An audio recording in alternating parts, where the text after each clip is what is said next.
हाय दोस्तों, आज फिर एक और कहानी के साथ तैयार है आपका स्टोरी संसार। आज की कहानी है खर्चीली सास और बहू। पिताजी जल्दी चलिए, नहीं तो आज मैं स्कूल देरी से पहुंचूंगा। मेरी टीचर बहुत गुस्सा करती है। हाँ हाँ बेटा, अभी चलते हैं, बस 2 मिनट रुको। तभी ऋषि की पत्नी महक कमरे से बाहर आती है और ऋषि से कहती है, सुनिए जी, आज शाम को आप ऑफिस से थोड़ा जल्दी घर आ जाना। आपको याद है ना, आज आपको मुझे शॉपिंग कराने लेकर जाना है। अरे भाग्यवान, इस महीने मेरा हाथ थोड़ा टाइट है, तो तुम इस महीने शॉपिंग का ख्याल अपने दिमाग से निकाल दो। मैं तुम्हें अगले महीने पक्का शॉपिंग कराने लेके जाऊंगा। लेकिन इस महीने शॉपिंग कराने ले जाना थोड़ा मुश्किल है। मुझे लगता है अब मुझे निकलना चाहिए। निखिल को स्कूल के लिए देर हो रही है। देखिए जी, आपके ये सब बहाने अब पुराने हो गए हैं। मुझे आज शॉपिंग पे जाना है, मतलब जाना है। अब ये आपके बहाने यहाँ नहीं चलेंगे, बाकी आप देख लीजिएगा खुद। अच्छा ठीक है भाग्यवान, अब तुम पूरा घर सर पे मत उठाओ, मैं कुछ करता हूँ। इतना कहकर ऋषि अपने बेटे निखिल को लेकर वहां से चला जाता है। वो जा ही रहा होता है तभी उसकी माँ, अरे बेटा ऋषि, आज शाम को मुझे थोड़े पैसे दे देना। मैंने तुझे कहा था ना, मुझे मंदिर में चढ़ावा चढ़ाना है।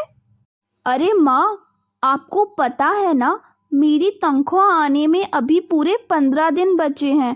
जैसे ही मेरी तनख्वाह आएगी मैं आपको पैसे दे दूंगा। तभी ऋषि की माँ चिढ़ते हुए कहती है, अरे तेरा दिमाग तो खराब नहीं हो गया है?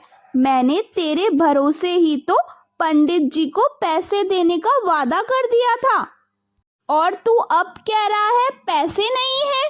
अब मैं पंडित जी को क्या जवाब दूंगी? तुझे तो मेरी इज्जत की बिल्कुल भी चिंता नहीं है।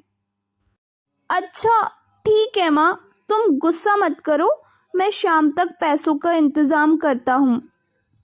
इतना कहकर ऋषि निखिल के साथ अपने ऑफिस के लिए चला जाता है।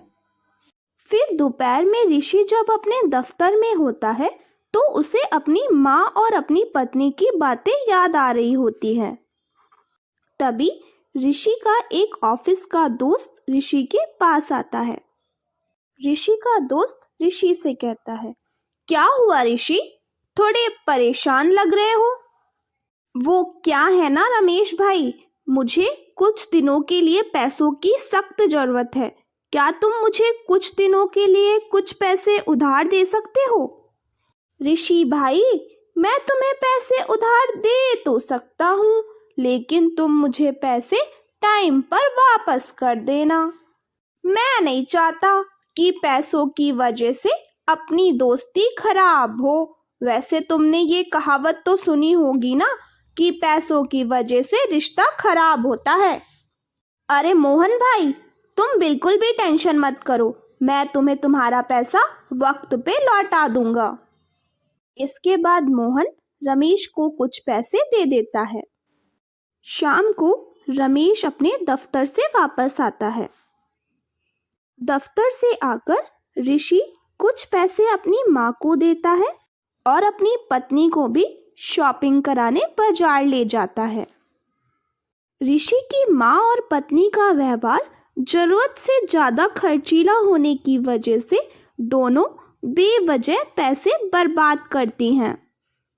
फिर एक दिन महक ऋषि से कहती है, सुनिए जी, हमने पिछले महीने छुट्टियों में बाहर जाने का प्लान बनाया था ना, आपने पैसों का इंतजाम तो कर लिया ना? अरे महक, अभी कहाँ, अभी तो मेरे पास बिल्कुल भी पैसे नहीं हैं। हम कभी और चल लेंगे ना, वैसे भी छुट्टियां तो आती रहती हैं। देखिए जी, मैंने मेरी सारी सहेलियों से कह दिया है कि हम इस बार छुट्टियों में बाहर घूमने जाएंगे। अगर मैं नहीं गई तो वो सब मुझ पे हंसेंगी। आप कहीं से भी पैसों का इंतजाम करिए, मुझे बाहर घूमने जाना है। वहीं दूसरी ओर ऋषि की माँ भी तीर्थ यात्रा जाने की जिद करती है और ऋषि से पैसे मांगती है। फिर अगले दिन ऋषि एक सेठ से कुछ पैसे उधार लेता है। फिर उन पैसों से ऋषि अपनी माँ को तीर्थ यात्रा भेज देता है और खुद भी अपनी पत्नी और बच्चों के साथ घूमने चला जाता है। लेकिन जैसे ही ऋषि छुट्टियों से वापस आता है, कर्जदार उसका जीना मुश्किल कर देते हैं। इतना ज्यादा कर्ज अपने ऊपर देख ऋषि काफी ज्यादा परेशान रहने लगता है।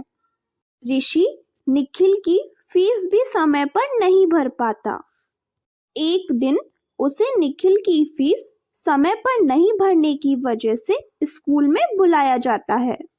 प्रिंसिपल साहब ऋषि को सख्त हिदायत देते हैं, अगर उनके बेटे की फीस समय पर नहीं भरी गई तो निखिल को स्कूल से निकाल दिया जाएगा। ऋषि वापस उस सेठ से कुछ पैसे उधार लेता है और निखिल की स्कूल की फीस भर देता है। ऋषि अपनी माँ और अपनी पत्नी के खर्चीले स्वभाव की वजह से पूरी तरह से कर्जे में डूब जाता है। तभी एक दिन अचानक ऋषि दफ्तर में काम करते हुए बेहोश होकर गिर जाता है। ऋषि को हॉस्पिटल ले जाया जाता है। ऋषि के घर वालों को जब ये बात पता चलती है तो वे सभी अस्पताल पहुंचते हैं।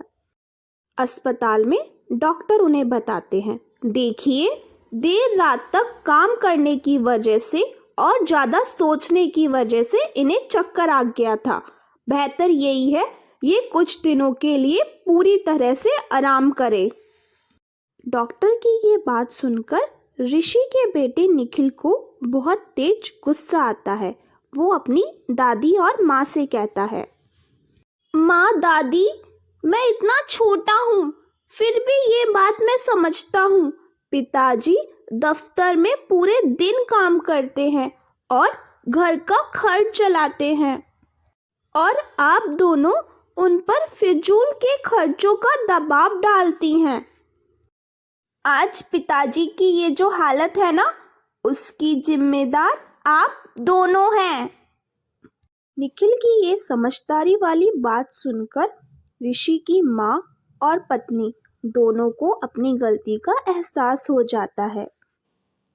ऐसे ही कुछ दिन बीत जाते हैं।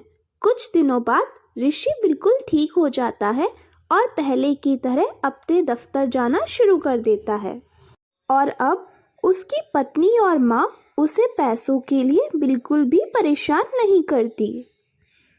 कुछ ही दिनों में ऋषि अपना पूरा कर्जा चुका देता है। उसकी जिंदगी अब पहले की तरह अच्छी हो जाती है। शिक्षा, रिश्ते एक तराजू की तरह होते हैं जिसका दोनों तरफ समझदारी और जिम्मेदारी का वजन बराबर होना चाहिए। दोस्तों, आपको ये हमारी कहानी कैसी लगी हमें कमेंट में ज़रूर बताइएगा। साथ ही वीडियो को लाइक और चैनल को सब्सक्राइब भी कीजिएगा। धन्यवाद।